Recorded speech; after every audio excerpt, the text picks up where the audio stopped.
Good morning students. BA second year third same history की online कक्षा में आप सबका स्वागत है। आज का हमारा चैप्टर रहेगा चैप्टर 3, अकबर, साम्राज्य विस्तार एवं धार्मिक नीति।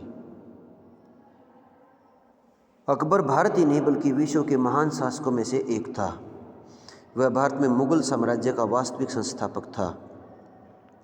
जब वह सत्ता में आया तो उस समय मुगल साम्राज्य अस्थिरता व अराजकता की स्थिति में था। उसने अपनी उदार सहनशीलता की नीति व प्रशासकीय कुशलता को अपनाते हुए विस्तृत साम्राज्य का निर्माण किया। उसकी नीतियों के फलस्वरूप राज्य में शांति व्यवस्था व विश्वास की स्थापना उत्पन्न हुई एवं भारत में सांस्कृतिक विकास के एक नए युग का सूत्रपात हुआ। जवाहरलाल नेहरू ने अकबर को भारत में राष्ट्रीयता का पितामह कहा। तो अकबर का आरंभिक जीवन का अध्ययन हम करें तो अकबर का पूरा नाम जलालुद्दीन मोहम्मद अकबर था। अकबर के जन्म के समय हुमायूं की परिस्थितियां प्रतिकूल थी और हुमायूं भारत में पराजय के पश्चात शरणार्थी के रूप में इधर उधर भटक रहा था। उसने अमरकोट के शासक वीर साल के यहाँ शरण लिए हुए था। अकबर की जन्म तिथि के बारे में भी मतभेद है। अबुल फजल व गुलबदन बेगम के अनुसार यह 14 अक्टूबर 1542 थी, जबकि जौहर ने इसे 23 नवंबर 1542 बताई है। अकबर की माता हमीदा बानो बेगम थी, लेकिन हुमायूं के पुत्र का जन्म एक महत्वपूर्ण खुशी अवश्य थी, लेकिन उसे व्यक्त करने के लिए उनके पास कोई साधन नहीं थे।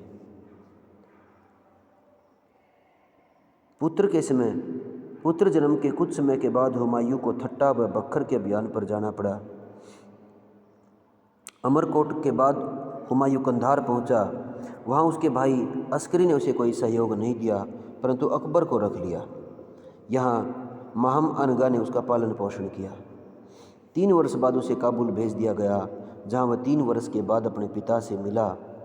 और 1547 में हुमायूं ने कामरान को पराजित कर जब काबुल के किले को जीतना चाहा तो कामरान ने अकबर के किले की दीवार पर अकबर को किले की दीवार पर टंगवा दिया ताकि हुमायूं अपने पुत्र की मृत्यु के भय से किला तोड़ने का साहस न करे। हुमायूं के द्वारा उसकी शिक्षा ठीक प्रकार से नहीं की गई। हाँ, अकबर ने शिकार, घुड़सवारी, तलवार चलाने, निशानेबाजी की ओर ध्यान दिया। हुमायूं को 1551 में गजनी का सूबेदार बना दिया। उसकी छोटी आयु में ही उसे शासन संबंधी ज्ञान लेने का अवसर मिला। इसके बाद हुमायूं ने भारत विजय को अपना उद्देश्य बनाया और अकबर को अपने पास बुलाया और लाहौर का सूबेदार बना दिया। हुमायूं ने दिल्ली को जीतकर उस समय मुगल साम्राज्य की स्थापना की। तब अकबर पंजाब में था और बैरम खां को उसका संरक्षक बनाया। बैरम खां के संरक्षण में 1556 से 1960 तक अकबर रहा। जिस समय अकबर पंजाब के कलानौर शिविर में विजय अभियान पर था तो उसकी पिता की मृत्यु हो गई। उसकी मृत्यु के समाचार को कुछ समय के लिए गोपनीय रखा गया। बैरम खां ने कलानौर में ही ईंटों का चबूतरा बनवाकर अकबर की ताजपोशी 14 फरवरी 1556 को कर दी। इस तरह से वह इस समय 14 वर्ष का भी नहीं था कि उसे भारत का शासक घोषित कर दिया गया। अकबर के शासनकाल के प्रारंभिक 4 वर्ष सही अर्थों में बैरम खां के थे। वह मुगल साम्राज्य को संकट की स्थिति से निकालने और उसे सुदृढ़ करने के क्षेत्र में उसकी प्रमुख भूमिका रही। उसने न केवल विकट परिस्थितियों में अकबर का मार्गदर्शन किया, बल्कि मुगल साम्राज्य के अस्तित्व को संभालकर उसे भारत के ऐतिहासिक मानचित्र पर फिर से ला करके खड़ा कर दिया। इस तरह इसमें कोई अतिशयोक्ति नहीं होगी यदि ये कहा जाए कि मुगल साम्राज्य का पुनः संस्थापक बैरम खां था। हुमायूं ने अपनी भांजी सुल्ताना बेगम की लड़की की शादी भी बैरम खां से की, गुलबदन बेगम की। बैरम खां के प्रारंभिक निर्णय। बैरम खां ने अकबर की भी सेवा की। वास्तव में देखा जाए तो अकबर के पास कोई भी राज्य नहीं था जिससे वह अपने अधीन माने। बैरम खां के समक्ष 2 चुनौती थी। एक तो वे सभी समस्याएं जिनसे अकबर घिरा हुआ था, जिन्हें वह अपनी समस्याएं मानता था। दूसरे वे लोग जो अकबर के संरक्षक बनने की दौड़ में शामिल थे परंतु बन नहीं पाए। वो बैरम खां के विरुद्ध षड्यंत्र कर रहे थे। बैरम खां ने पहले तारदी बेग को दिल्ली भेज दिया और अब्दुल मालिक को लाहौर जाने का निर्देश दिया। जब उसने इस बारे में विरोध किया तो उसे बंदी बनाकर लाहौर भेज दिया गया। हुमायूं की मृत्यु के समय अकबर पंजाब में था तो दिल्ली में मुग़लों की ओर की सत्ता में शून्यता आ गई थी। इस बात का लाभ अफ़गान नेता आदिल शाह ने उठाया। वह पहले ही हुमायूं द्वारा दिल्ली व आगरा पर कब्जा जमाए जाने से दुखी था। उसने अपने सेनापति हेमू को इस क्षेत्र की ओर बढ़ने का आदेश दिया। इस तरह वह दिल्ली में बिना किसी विरोध के अधिकार करने में कामयाब हो गया। जब मुग़ल प्रतिनिधि को उसके बारे में जानकारी मिली तो उसे दिल्ली छोड़कर भागने का फैसला किया और उसने अफ़गान सेना के सहयोग से हेमचंद्र विक्रमादित्य के नाम से वो शासक बन गया। बैरम खां जिस समय अपने सहयोगियों से विचार कर रहा था कि कैसे कार्य किया जाए, उसी समय तारगी बेग वहाँ पहुँचा और दिल्ली पर हेमू के कब्जे की सूचना दी। उसने अकबर को भारत में रहने के लिए मनाया एवं तारदी बेग की हत्या कर दी। इसके बाद सभी ने एक मत से दिल्ली की ओर बढ़ने का फैसला किया। इसके बाद पानीपत का दूसरा युद्ध होता है 1556 ईस्वी में। हेमू के द्वारा दिल्ली व आगरा पर अधिकार करने के व बैरम खां के नेतृत्व में अकबर पुनः दिल्ली व आगरा पर कब्जा जमाने की योजना से दोनों के बीच में युद्ध हुआ और युद्ध में अकबर अपनी सेना के साथ संगठित ढंग से बढ़ रहा था। उसने हेमू की सेना के दल को हरा करके तोपखाने पर कब्जा कर लिया। हेमू कमज़ोर पड़ गया और उसकी हार हो गई। हेमू के पहले ही हमले में अब दोनों की सेनाएं पानीपत के मैदान में आमने सामने थी। हेमू का तोपखाना मुग़लों के हाथ अवश्य लग गया था, परंतु उनके उत्साह में कमी नहीं आई थी। दोनों के बीच में युद्ध शुरू हुआ। प्रारंभ में हेमू का पक्ष मजबूत था, लेकिन बदायूं लिखते हैं कि हेमू के पहले ही हमले में अकबर की सारी सेना तितर-बितर हो गई। बाद में स्थिति में बदलाव आया। युद्ध के मैदान में तीरों का प्रयोग अधिक संख्या में था। एक तीर हेमू की आंख में लग गया और वह मूर्छित हो गया। सैनिकों में भगदड़ मच गई। हेमू की विजय पराजय में बदल गई। अकबर ने हेमू को बंदी बनाया और उसे बैरम खां के पास ले जाया गया। बैरम खां के निर्देश पर हेमू का वध कर दिया गया। इसके बाद पानीपत की दूसरी लड़ाई का महत्व ये था कि इसने भारतीय इतिहास को एक निर्णायक मोड़ दिया। पानीपत के प्रथम युद्ध में अफ़गान राज्य व दिल्ली सल्तनत की सत्ता को समाप्त किया, लेकिन इस युद्ध में मुग़ल वंश को भारत में पुनः स्थापित कर दिया। यह युद्ध भारतीय इतिहास का मील का पत्थर बन गया। पानीपत युद्ध के बाद बैरम खां के कार्य बैरम खां की अफ़गानों की शक्ति को समाप्त किया। मुग़लों ने दिल्ली व आगरा पर कब्जा कर लिया और अब वो अफ़गानों की शक्ति के 3 विभिन्न क्षेत्रों में गतिविधियाँ चलाकर मुग़लों को चुनौती देने का कार्य कर रहे थे। पीर मोहम्मद उसकी पत्नी को नहीं पकड़ सका, लेकिन उसके पिता को अवश्य बंदी बना लिया गया। बाद में उसकी हत्या कर दी गई। सभी अफ़गान सरदारों को एक एक करके बड़े मार्ग से दूर कर दिया। इसके बाद मुग़ल साम्राज्य का विस्तार हुआ। उन्हें दिल्ली आगरा के चारों ओर के विभिन्न सैनिक दल भेजे, जिनको वांछित सफलता भी मिली। पीर मोहम्मद ने मेवात के क्षेत्र पर कब्जा कर लिया। इसके बाद लखनऊ, बनारस, संबलपुर, जौनपुर में उन्हें अपना अधिकार कर लिया। मुग़लों ने ग्वालियर व अजमेर को भी अपने सैनिक अभियान के माध्यम से अपने साम्राज्य का हिस्सा बना लिए। बैरम खां ने चुनार, रणथंभौर व मालवा के क्षेत्र में भी अभियान चलाए। बैरम खां का पतन 1556 से 60 के बीच में सत्ता का खूब प्रयोग बैरम खां ने किया, लेकिन उसकी वैभव की स्थिति अधिक समय तक नहीं चल सकी, क्योंकि अकबर के साथ उसके मतभेद होने लगे।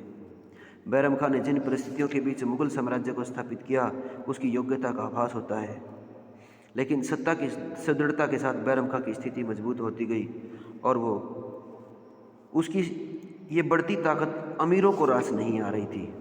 वो किसी भी प्रकार से बैरम खां को दूर करना चाहते थे। अपनी अहंकारी प्रवृत्ति व क्रूर नीतियों के कारण वो बदनाम हो गया, जिसके कारण उसका पतन निश्चित होगा, जिसके कारण न केवल उसे अपने पद से वंचित होना पड़ा, बल्कि उसे अपने प्राण भी गंवाने पड़े। बैरम खां के पतन के बाद अकबर ने इसी विस्तारवादी नीति को अपनाया, क्योंकि वह एक विस्तृत साम्राज्य का मालिक बनकर भारत को एक शक्तिशाली राष्ट्र बनाना चाहता था और वह एक शक्तिशाली सम्राट बनना चाहता था। अकबर ने बहुत से सैनिक अभियान चलाए। उन्हें 3 चरणों में विभाजित किया जा सकता है। पहला चरण 1556 से 60, दूसरा चरण 1560 से 79 और तीसरा चरण 1579 से 1605 ईस्वी में। पहला चरण 1556 से 60 में ये पहला चरण था जब बैरम खां के संरक्षण काल में माना जा सकता है। इस चरण में सर्वप्रथम पानीपत की दूसरी लड़ाई लड़ी गई व दिल्ली व आगरा पर अधिकार किया।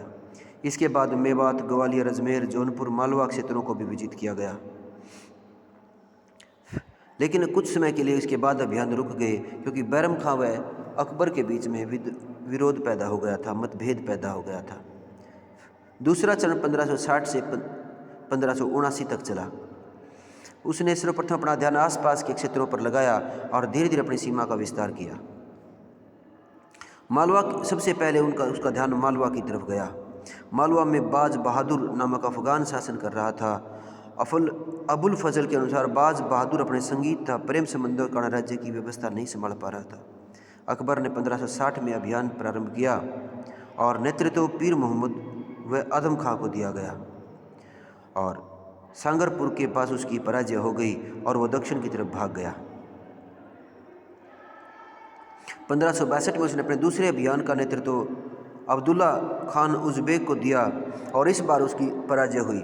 उसके पहले चरण में राणा उदय सिंह था, बाद में गुजरात में शरण ली और वो लगातार इसके अभियान में चलाता रहा, लेकिन उसे सफलता नहीं मिली। 1560-70 में उसने अकबर के समक्ष समर्पण कर दिया।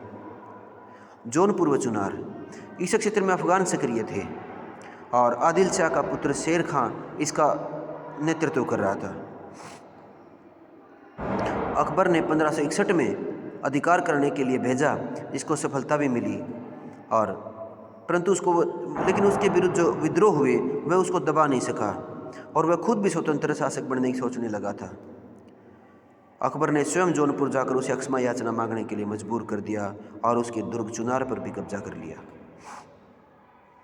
तीसरा, आमेर या अंबर, मालवा के पूर्वी क्षेत्रों में अपनी स्थिति सुदृढ़ करने के बाद अकबर ने राजपूताना की ओर ध्यान दिया। उसकी पहली रियासत आमेर वर्तमान जयपुर क्षेत्र थी। यहाँ पर कछवाहा वंश के भारमल बिहारी मल का शासन था।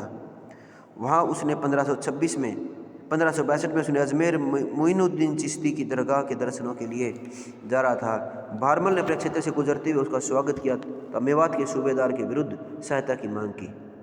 अकबर ने उसके साथ सम्मानजनक व्यवहार किया तो भविष्य में सहयोग का आश्वासन भी दिया।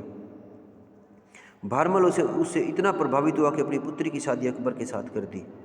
बाद में भारमल के पुत्र भगवान दास व पुत्र मान सिंह को अपने दरबार में स्थान देकर उसे मनसबदार भी बना दिया गया। इसके बाद मेड़ता, यह आमेर का सीमावर्ती राज्य था। यह राज्य कहने के लिए जयचंद के नेतृत्व में था, लेकिन सही अर्थों में मेवाड़ के शासक राणा उदय सिंह के प्रभाव में था। अकबर ने 1562 में इस पर आक्रमण किया और उसे पराजित कर दिया गया। इसके बाद गोंडवाना, अकबर के शासनकाल में यह भी एक शक्तिशाली राज्य था। इस राज्य में वर्तमान मध्य प्रदेश का पूर्वी क्षेत्र और छत्तीसगढ़ का ऊपरी क्षेत्र था, जिसे गढ़ का टंगा के नाम से जाना जाता है। और इसके उस राजा की मृत्यु हो गई 1548 में और दलपत शाह की मृत्यु हो गई। फिर इसका अल्पवयस्क पुत्र वीर नारायण शासक बना। वास्तव में उसकी पत्नी महोबा चंदेल राजकुमारी दुर्गावती के हाथ में असली कमान थी।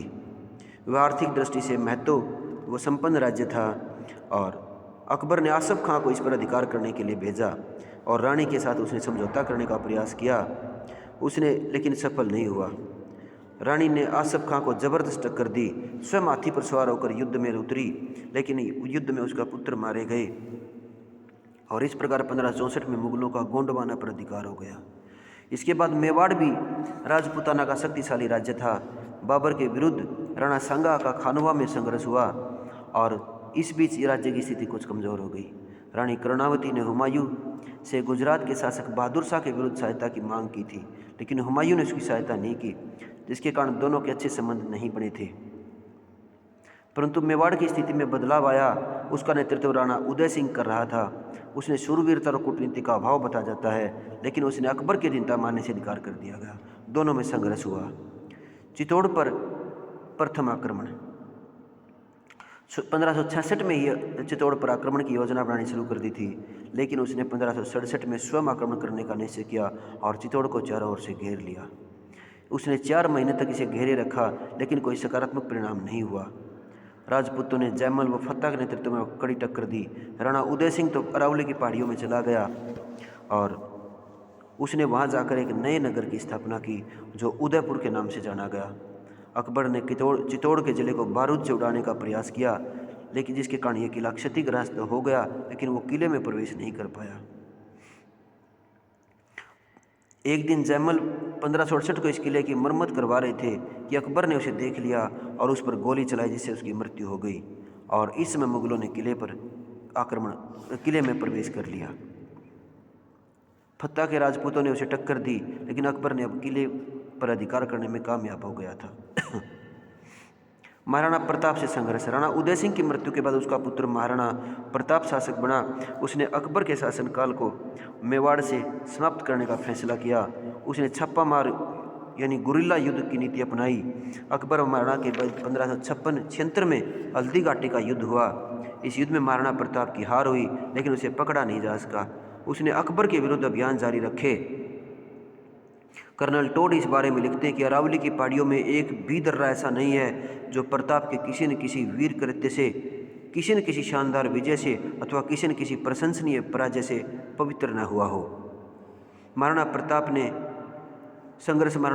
की मृत्यु 1597 तक जारी रहा। उसके बाद महाराणा प्रताप के पुत्र महाराणा अमर सिंह ने इसे जारी रखा। अकबर आजीवन इस क्षेत्र पर अपना अधिकार नहीं जमा पाया। इसके बाद रणथंबोर पर की ओर अकबर का ध्यान दिया गया। यहाँ हाड़ा वंश के राजपूतों का शासन था और अकबर ने 1569 में इस पर आक्रमण किया, और लेकिन उस स्थिति का अनुमान लगाते हुए युद्ध न करने का फैसला कर लिया। राजा भगवान दास के व मान सिंह के कहने पर उसने अकबर से समझौता कर लिया। अन्य राजपूत राज्य थे जिन पर अकबर ने समय रहते जिन पर अपना अधिकार जमा लिया। इसके बाद राजपूताना क्षेत्र में अपना दबदबा प्रमाणित करने के बाद उसका ध्यान गुजरात की ओर गया। अकबर गुजरात पर अधिकार करना चाहता था। उसने 1572 में आक्रमण कर दिया और मुजफ्फर शाह ने उसकी अधीनता स्वीकार कर ली। इसके बाद बंगाल और बिहार को उसने अपने अधिकार में लेने के लिए उसने उन शासकों से संघर्ष करना पड़ा। इस क्षेत्र में शेर शाह के काल में तो शांत रहा, परंतु शेर शाह के बाद सुलेमान ने यहाँ पर स्वतंत्र सत्ता स्थापित की। इस समय अकबर राजपूताना क्षेत्र में व्यस्त था, वह इस ओर ध्यान नहीं दे सका, लेकिन बाद में उसके प्रतिनिधियों ने अभियान चलाया, जिसके पर सुलेमान ने अकबर की अधीनता स्वीकार कर ली। अकबर की विजय का तीसरा चरण आया 1579 से 1605 तक।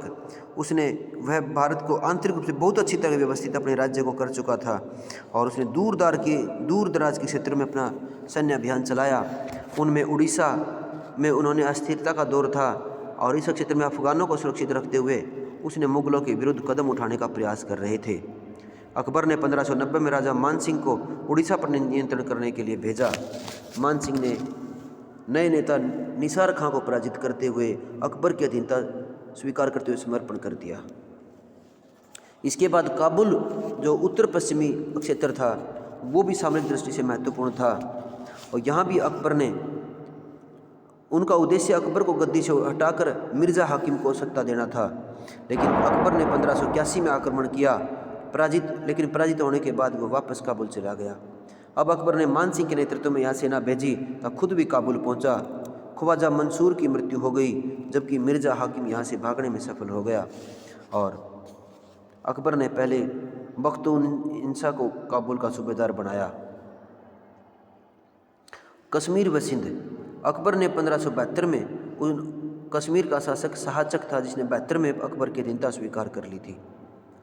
1581 में उसकी मृत्यु के बाद उसका पुत्र यूसुफ शासक बना। उसने अकबर की अधीनता स्वीकार नहीं की, बल्कि अकबर ने उसको दरबार में भेंट करने के लिए आमंत्रित किया, जो वह स्वयं नहीं बल्कि अपने पुत्रों को भेज दिया। अकबर ने उसके विरुद्ध कार्रवाई के उद्देश्य से राजा भगवान दास को कश्मीर भेजा और उसने उसके पुत्र को बंदी बना लिए गए। भावुक खां जेल से भागकर मुगलों के लिए चुनौती बन गया था, लेकिन उसने बाद में समर्पण कर दिया गया था। सीमावर्ती कबीले व कंधार। उसके बाद काबुल, कश्मीर व सिंध को अपना अधिकार में करने के बाद अकबर ने बलूचिस्तान के क्षेत्रों को भी अपने नियंत्रण में करने की योजना बनाई। इसके बाद उन्होंने राजा टोडरमल व राजकुमार मुराद को वहाँ पर भेजा और इसके बाद इसकी कठोर नीति व कार्यप्रणाली से कबीलों के लोगों ने हार मान ली और उसे बंदी बना करके भारत लाया गया। इसके बाद अकबर ने कंधार की ओर ध्यान दिया और जो कि व्यापारिक दृष्टि से महत्वपूर्ण था, और अकबर ने इस क्षेत्र पर आक्रमण करके इसे अपने अधिकार में लिया और मुजफ्फर हुसैन मुर्जा को संभल की जागीर दे करके 5000 का मनसबदार बना दिया। अकबर की दक्षिण विजय। उत्तरी भारत में उत्तर पश्चिमी सीमा में शांति स्थापित करने के बाद अकबर ने अपना ध्यान दक्षिण की ओर दिया। उसने दक्षिणी नीति में खान देश की विजय ली। यहाँ का ऐतिहासिक दुर्ग असीरगढ़ दक्षिण से उत्तर से दक्षिण की ओर जाने के लिए बड़ा महत्वपूर्ण था। इसे भारत का प्रवेश द्वार कहते हैं। अकबर ने 1577 में इसी ओर ध्यान दिया और दबाव में आकर उसने अपना और राज्य उसे समर्पित कर दिया। इस समय खान देश का नेतृत्व अली खां कर रहा था। उसने अकबर के विरुद्ध मुगलों के विरुद्ध लड़ाई लड़ी जिसमें वह मारा भी गया था और इस प्रकार 1601 में अकबर इस किले पर कब्जा कर पाया। मीरन को पेंशन देकर के ग्वालियर भेज दिया गया। इसके बाद अहमदनगर। खानदेश के अभी जिसमें अकबर ने खानदेश का अभियान शुरू किया था उसी समय अहमदनगर का अभियान भी छेड़ना पड़ा।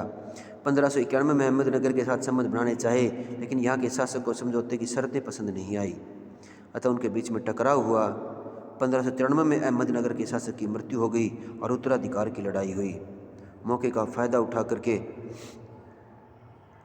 यहाँ अकबर की उन्होंने चांद बीबी के पुत्र बुरहान शाह को यहाँ का मुखिया मान लिया और उसने अकबर के साथ अधीनता स्वीकार कर ली।